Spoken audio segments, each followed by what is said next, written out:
Hello everyone and welcome to another high-elo game of Age of Empires. Today, two powerful empires from antiquity have dusted off their swords and shields and come out of retirement as JonSlow, playing as the Romans in blue, prepares to take on Modri, playing as the Persians in red. Now all the players herd their herdables, explore their immediate surroundings, destroy those immediate surroundings, and try to get their butts up to Castle Age ASAP because we are on Arena today. Not a bad opportunity for us to actually take a look at those two empires we're going to be watching today. Now, the Romans are a mixed land-based naval civilization with a few strong unit features that make them potentially incredibly dangerous. To start with, their infantry units get double the effect of blacksmith armor upgrades. They have access to the Legionary, a tanky, well-armored, unique unit that replaces their two-handed swordsmen and champions and comes with a decent attack bonus against other infantry units. And to make their infantry even deadlier, the Romans can turn to a second unique unit, the Centurion. Always trouble with the ibex and the deer and all these animals. Always fun to watch. In any event, their second unique unit, the Centurion, a heavy cavalry unit that increases both the movement speed and attack speed of any militia line units under its command. Now, to overwhelm their opponents on the field of battle, the Romans can actually upgrade their entire militia line, knight line, and centurion units to train 50% faster, and all of those units to come with a +5 charge attack, similar to the Burgundian Custelier. Now, to back up their army, the Romans do have access to one of the, if not the deadliest scorpions in the game. Not only do these siege units cost a lot less gold, and I mean it, from 75 gold to 30, but their minimum range is reduced from 2 to 1. They can be upgraded to fire 33% faster, and they're the only scorpions in the game to actually benefit from ballistics, which means they will track you, they will hunt you down, and they will pump you full of those delicious scorpion bolts. Now, to help a player get to the later stages of the game, maintain the might of the Roman Empire, Roman villagers do gather resources and build and repair structures 5% faster than generic villagers. Now, speaking of generic villagers, maybe not the Persians, the economic powerhouse of Age of Empires with a tech tree that is ridiculously strong and diverse. In addition to getting access to every single economic upgrade available in the game, I will repeat, they have all of the economic upgrades available in the game. They do start each and every matchup with 50 extra food, 50 extra wood. Their town centers, take a look at this, come with double the amount of HP. They work progressively faster right off the bat, 5% faster in Dark Age, all the way up to 20% faster in Imperial. And the Romans, pardon me, the Persians can be harder for the Romans to raid because their castles can be upgraded to take less bonus damage and fire more powerful bullets instead of arrows, which come with attack bonuses against rams and infantry. Now, using their economic advantages, the Persians do focus heavily on their cavalry line. Their knight line units come with an extra attack against archers, and using every single upgrade from both the stable and the blacksmith, the Persians can field not one but two unique cavalry units. The first needs no introduction, the War Elephant, a powerful unit with a huge amount of hit points that does trample damage, but is both super expensive and still ridiculously slow. The second, the Savar, is a heavy cavalry unit that replaces the Persian Paladin and does come with a decent attack bonus against archers on top of the already +2 attack bonus that all their Nightline units come with that I just mentioned. Now, if you want to support your cavalry on the field of battle, Persian archers and crossbowmen can be upgraded to turn them into trash units that only cost 60 wood. Or if you prefer to be a little bit more mobile with your archer units, well, the Persians get Parthian tactics an age earlier in the Castle Age. So I am incredibly excited to cast these two fantastic civilizations, these two fantastic players, by the way. Elos, not too shabby for either player here. Let's take a look at the arena map. As usual, two important things to point out right from the very get-go, among other things. Where are the internal resources and how easily can they get pushed into or get attacked? It looks like secondary gold, and primary stone inside the Persian base. Nice and secure, kind of to the rear side position, but in no real risk of getting attacked into. Our Roman, ooh, his stone very much exposed to the front here. We'll see whether or not Modri has discovered. Let's take a look at his line of sight. Not that in Dark Age, a scout I don't think can even find this, but if he sneaks the scout into here, maybe in Feudal Age. So stone, a little bit easy to lame. Gold, primary, and gold, secondary off to the side. So not really in the rear position, but not easy to lame nonetheless. Second thing you want to look at, this This is real annoying. I don't like these kinds of things where forests kind of form part of your wall off, although very historically accurate. When you go to Italy, you do see a lot of Roman ruins overtaken by Mother Nature, and so accurate but annoying, because later on in the game, the Persians with their siege line, they may not get siege onagers, but they do get onagers, which means they can destroy this and make it fairly easily accessible to raid the Roman base with those cavalry units that I mentioned. Their ridiculously powerful cavalry line, which is pristine. They have access to every single upgrade. The Persian, for his part, absolutely nothing forming part of the wall off except wall off. So good base here on the whole for our Persian. Resources to the back, off to the side, no real weak points in the wall off, whereas JonSlow does have that exposed stone. And by the way, it is exposed right next to the wood line. Now, will the game follow the usual 3-part arena meta? If you're not familiar with Snow Leopard kind of hanging out, they never really attack the scouts. I guess that makes sense. You're not familiar with the usual 3-part meta. Generally, players rush their butts up to Castle Age, which is why you'll see both players have gone up to Feudal with 25, 26 villagers respectively. Once they hit Castle, then they immediately build monasteries, and they start going after these shiny gold gravity-defying items called relics. That begins stage 2. Once the relics are all gathered, stage 3 begins, where the players essentially build big armies. And then hopefully, if we're lucky, Imperial Age, clashes, endless amounts of blood and death on the both grass and the snow and these beautiful pine trees.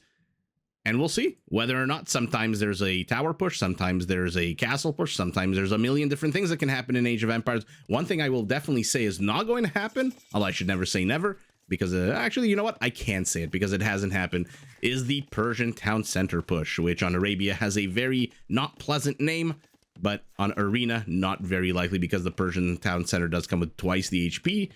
On a more open map, might have seen it drop maybe right here, right next to the Roman town center. For now, a stable and a blacksmith for our Roman, and a stable and a blacksmith for our Persian, who is already a minute and a half away from hitting Castle Age. JonSlow continuing to train an extra villager, and so hits about, what are we thinking, about a minute 20 seconds behind his opponent. Both players, interestingly, with exactly 10 seconds of idle time on their DC. Our Persian is back. Will he enter here and see the stone? No. Or maybe. How many relics has Modri seen? He has seen all 5. He has scouted this perfectly. JonSlow, he has seen 3 relics. 1, 2, 3. Has not even begun to explore the right side of the map. Ooh. Oh, 1 tile away from discovering that this is where the stone is, where he might want to lame the Roman resource patch. Now, as always in Arena, everyone does also start with extra resources outside their settlement.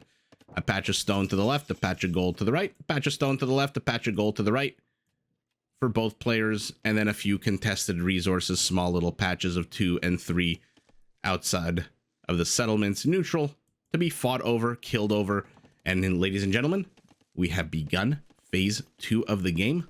Modri begins it for us by hitting Castle Age earlier than his opponent. Will he leave his units as scouts, or will he go up to light cavalry? Scouts do offer a lot more mobility. They are a lot quicker on their feet, but they are also a lot weaker than light cavalry units, especially if spearman line units start coming out. And that first kill of the game goes to our Persian, who guns down a Roman spearman. Roman spearman, by the way, who does not have any armor upgrades. Remember, the Romans do benefit from double armor upgrades, so they jump up to, instead of a +1/+1, it goes up +2/+2, and then again +2/+2. Wouldn't it be cool if they got the last armor upgrade for their infantry, and then their melee and pierce armor is like +6/+8? Wouldn't that be awesome? That would perhaps be a little bit too awesome. Second DC going up for our Roman and our Persian, choosing to remain on 1 for the meantime. And our Persian, by the way, has now gotten the light cavalry upgrade, which means that unit is a little bit slower. Movement speed 1.5 to 1.71. Okay, our Persian still doesn't have husbandry.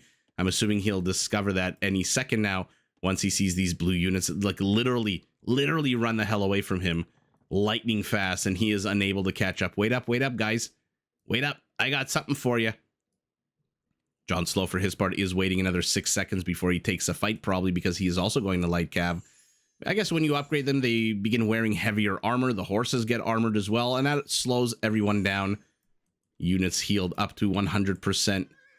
240 HP for both players. The exact same unit. Literally a row of battle happening here. In theory, both players should lose the exact number, same number of units, and so far so right. But our Roman has to be very, very careful with this one monk out on the field, and our Persian has to be very, very careful with that one monk out on the field.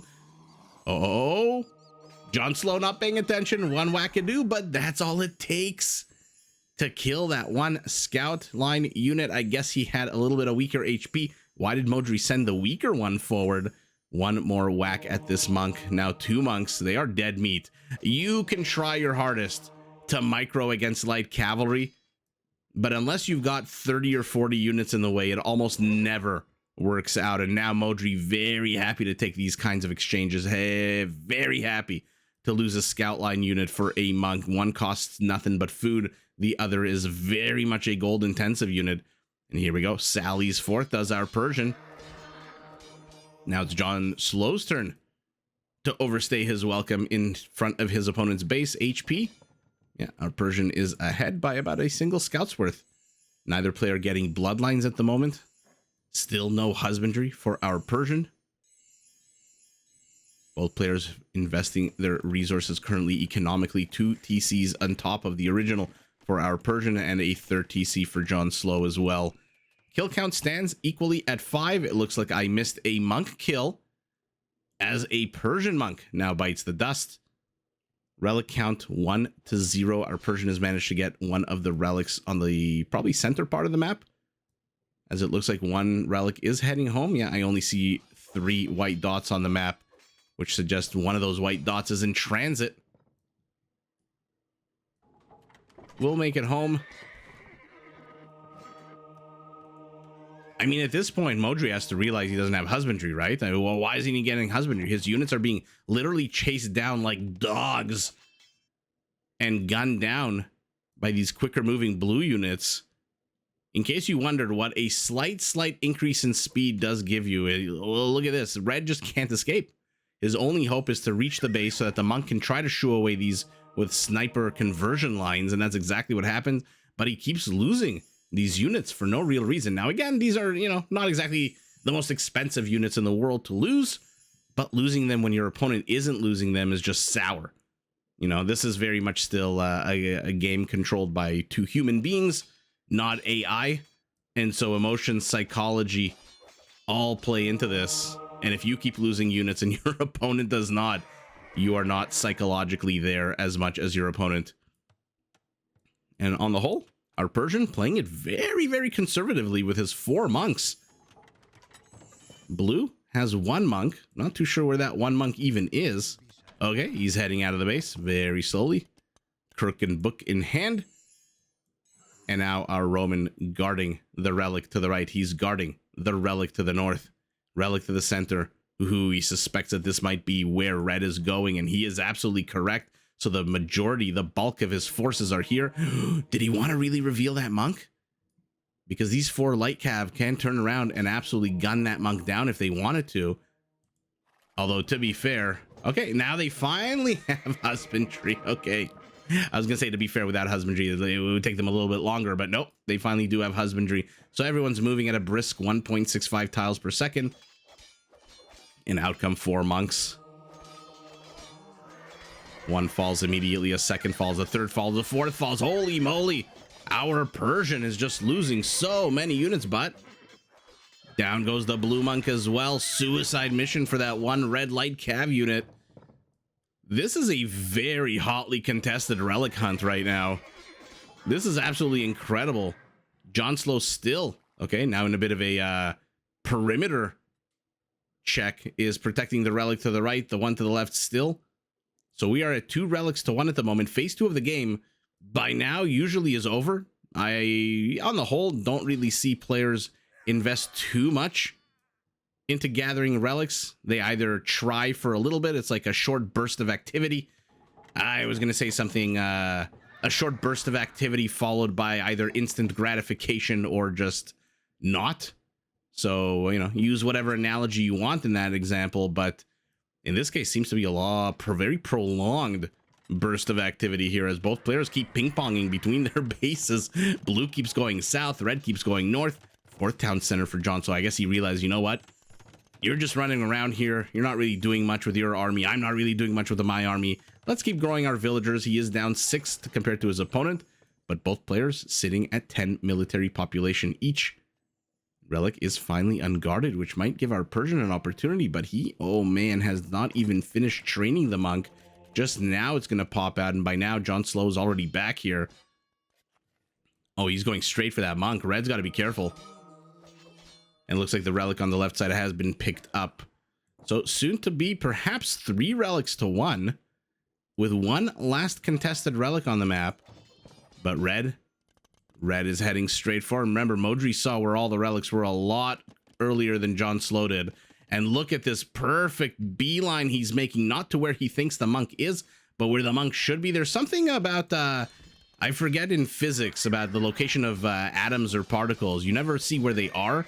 You kind of see where they're going to be. And a very apt comparison here with Age of Empires, where you don't really send your scouts to where you think the monk is. You send him to where the monk is going to be, the walking path, as he returns home the relic. But to be fair, even though the monk died, the relic has been shuttled a little bit closer to our Roman base. By the way, we're 28 minutes into this game, and Modri says, forget the 3-part meta, forget the 3 stages.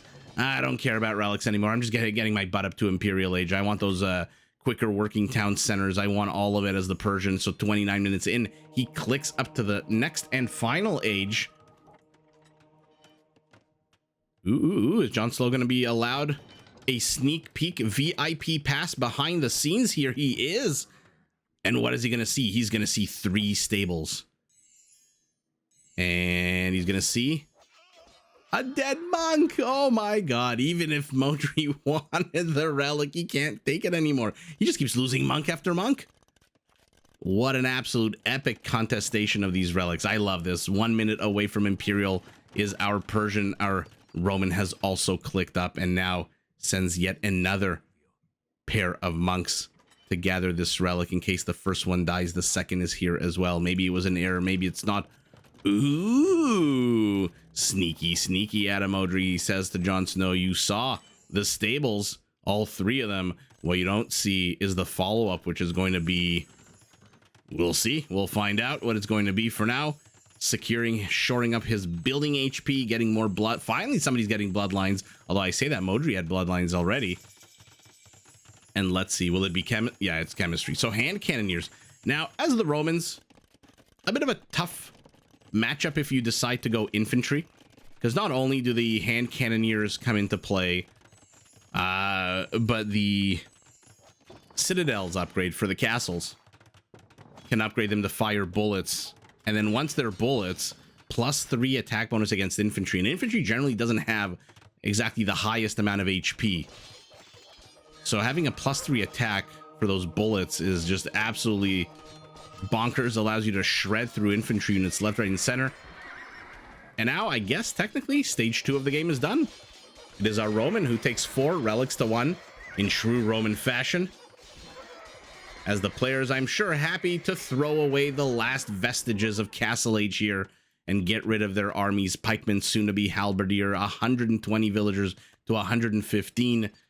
And cavalry upgrades, centurions. He's going to try to contest this with heavy Roman cavalry. He's going to need more snow. Oh, yeah. Snow. He's going to need more stone. My apologies. He's already mining a lot of it. Okay. So if he's going to go centurion, you might, what do you want? 3, 4, 5 castles? 5 might be a bit too much. Probably 3 or 4. He's going to see the archery ranges outside. He's not going to see the archery ranges inside. The Persian is just building a little bit of everything. What are we working with? 5 archery ranges, 3 stables, 4 barracks. He's going to build an army that is made up of a lot of different units. Comitatenses. So centurions are about to train 50% faster. They're about to have a +5 charge attack, 0 effect on the light cav. Remember, that upgrade committed tenses is a massive, massive, massive upgrade. Affects so many units, militia line units. So your legionary, if you want, can come with a charge attack. Your cavaliers, although Roman cavaliers, maybe not the greatest in the game, can come with a, although I guess with committed tenses, they are pretty damn good. What am I talking about? And that's why it costs a pretty penny. 800 gold, 700 food for that upgrade. But Roman, after contesting Castle Age with superior power, finds himself at a bit of an army deficit right now and doesn't really have an army to contest this. What does he have? JonSlow, oh my god, caught with his pants down. 4 Centurions, 5 light cavalry, half of them are dead. Uh-oh, Elite Centurion is on the way. Elite Centurion is a pretty cool unit. You know what's even cooler? The Savar. I shouldn't say even cooler, that's not nice. As cool is the Savar. Let's see it. Let's see a big, massive cavalry battle, although, look at this. Hand cannoneers, halberdiers already out. Upgrades not exactly fantastic on both of these. But does he really need it when his army count is 50 to 20? Villager count basically identical. Castles going up on the left side of the map already. 4 for our Roman. 2 for our Persian, who adds not 1, not 2, but 3 forward siege workshops. This is going to be fun. This is going to be real fun. In come the Centurions upgrades. Oh, look at that. With the charge attack, they attack on a 22 initial burst. Now a 24 with the blast furnace upgrade completed. Halberdiers completely out of position for Modri. What the hell are they doing on the right side? 1 Treb down, 2, 3 Trebs down. Get the hell out, get the hell out, get the hell out. Mission accomplished. Our Roman escapes. I was gonna say relatively unscathed, but this is probably like 11 or 12 dead Centurions, and Centurions are not cheap.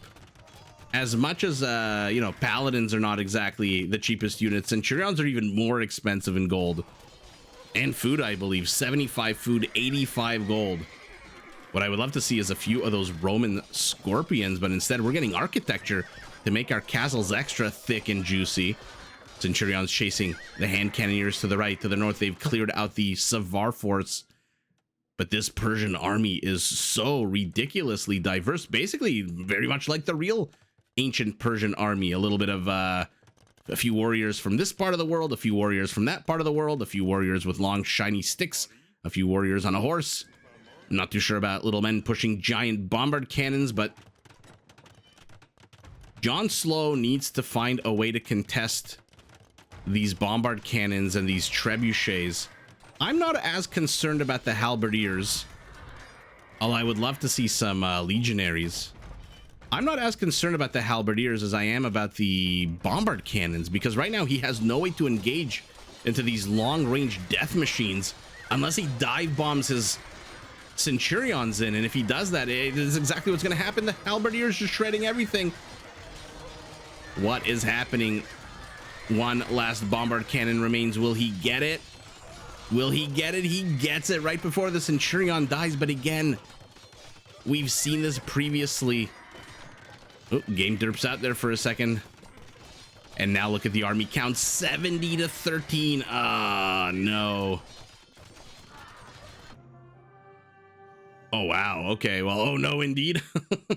We saw this in the game with Hera when it was a Byzantine versus Byzantine on Isthmus, where his opponent, oh, I forget who it is. His opponent dive bombed his units to kill bombard cannons or trebs. I forget exactly what. I remember kind of the general outline. Pardon me for not remembering the exact specifics.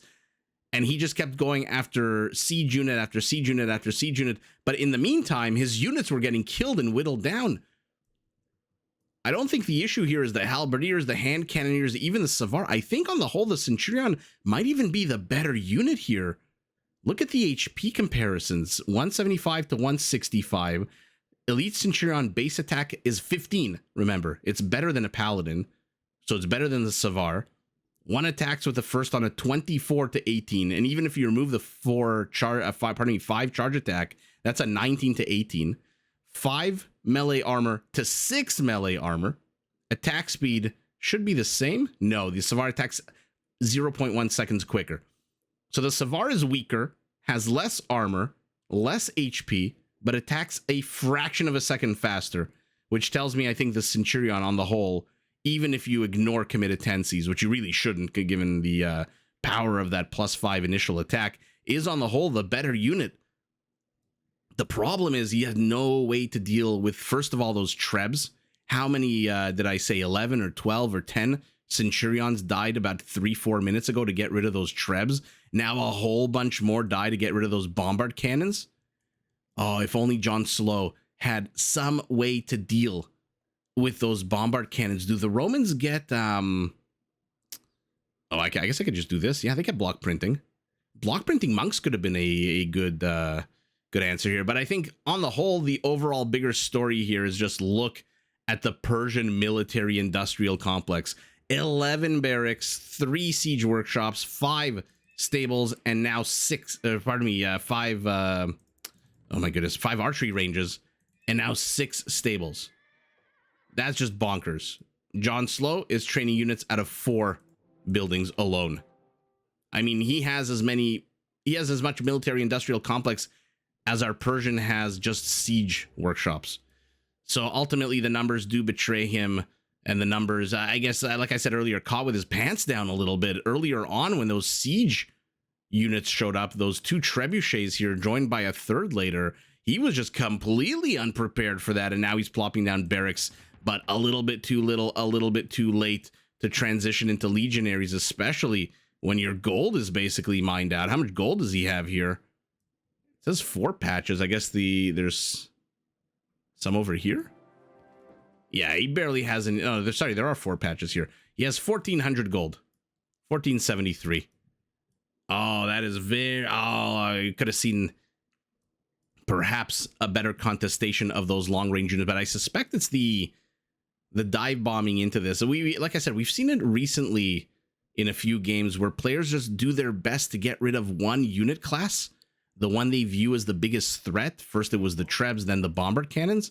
But again, in doing so, they just expose their army, especially a melee army, to just being absolutely wrecked. And when you lose half your army to just get rid of 4 units, then your opponent, especially if your opponent is the Persians, can just start spamming endless amounts of military straight for you. And 68 army count to 11 is literally 6 times the army size. And even though it includes hand cannoneers and halberdiers, as opposed to, let's say, 68 Savars, which would have been cool to see, the Centurion just, I mean, you can't compete with this. How many units does he have left? He's got 8 Centurions here that are left. 2 more probably streaming in from the left side somewhere. There they are. Capes in the wind. What a cool unit. What an absolute beast of a unit when fully upgraded. Look at this.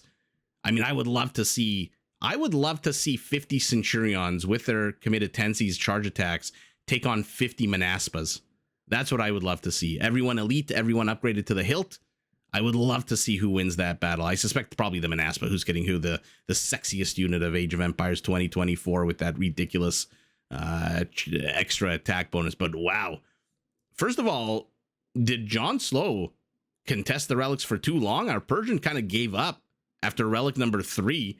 Left this one here for a while. Definitely left this one, even though he sent the scout unit, the light cav, to kill the monk. And then he just rushed up to Imperial Age. But I mean, JonSlow had as much opportunity, I think, to place down military. You don't really need to be an Imperial Age to build a stable or a barracks or a siege workshop or an archery range. Our Persian just way too much military industrial complex, literally throwing everything at his opponent, literally training units out of every single structure. Siege workshop, archery range, stable, barracks. The only thing we didn't get to see, which unfortunately I always want to see, is the big tramp stamp waddly elephant boy that, like I said, you always want to see it, but you almost never do, just because they're so expensive and so slow still. Centurion to Halb, light cav to light cav. Light cav counts the same 9 monks. Maybe if our Roman still had a few monks left, he could have changed the tide of the battle. Where even is his trebuchet? Oh, it's here behind the forest. Okay. But in any event, the military industrial complex here of our Persian just overwhelming the Roman. 37 minutes in, PKPM for Modri right at the beginning of the game. Economy is honestly not too dissimilar, even if you remove the 1,000 extra gold from the relics. Looks like the precious gems and resources went to the Roman, whereas the trash went to the Persian. Conversions 2-1, raisings 1-1, but let's take a look at the ultimate kill count. 9-7 villagers. Roman killed more units, ultimately, though, just could not keep up with the boundless production of the Persian Empire. And yes, it wasn't the it wasn't the arrows that blotted out the sun. It was the cannonballs and the Savar scimitars and the halberds that blotted out the sun in this particular case. And with the overwhelming army supply and just the uncontested long-range bombardment units, which JonSlow had no way of dealing with except, again, to just dive bomb his Centurions into them and basically suicide squad them. One-way trip for those Centurions. Modri just overwhelms through the center, builds a little bit of this, a little bit of that, and with it, he builds a lot of army, and with that army, he crushes his enemy. Modri is victorious, but GG to both players. Did you enjoy this video? Check out these other clips and make sure to subscribe and enable notifications so that you're notified of my latest uploads.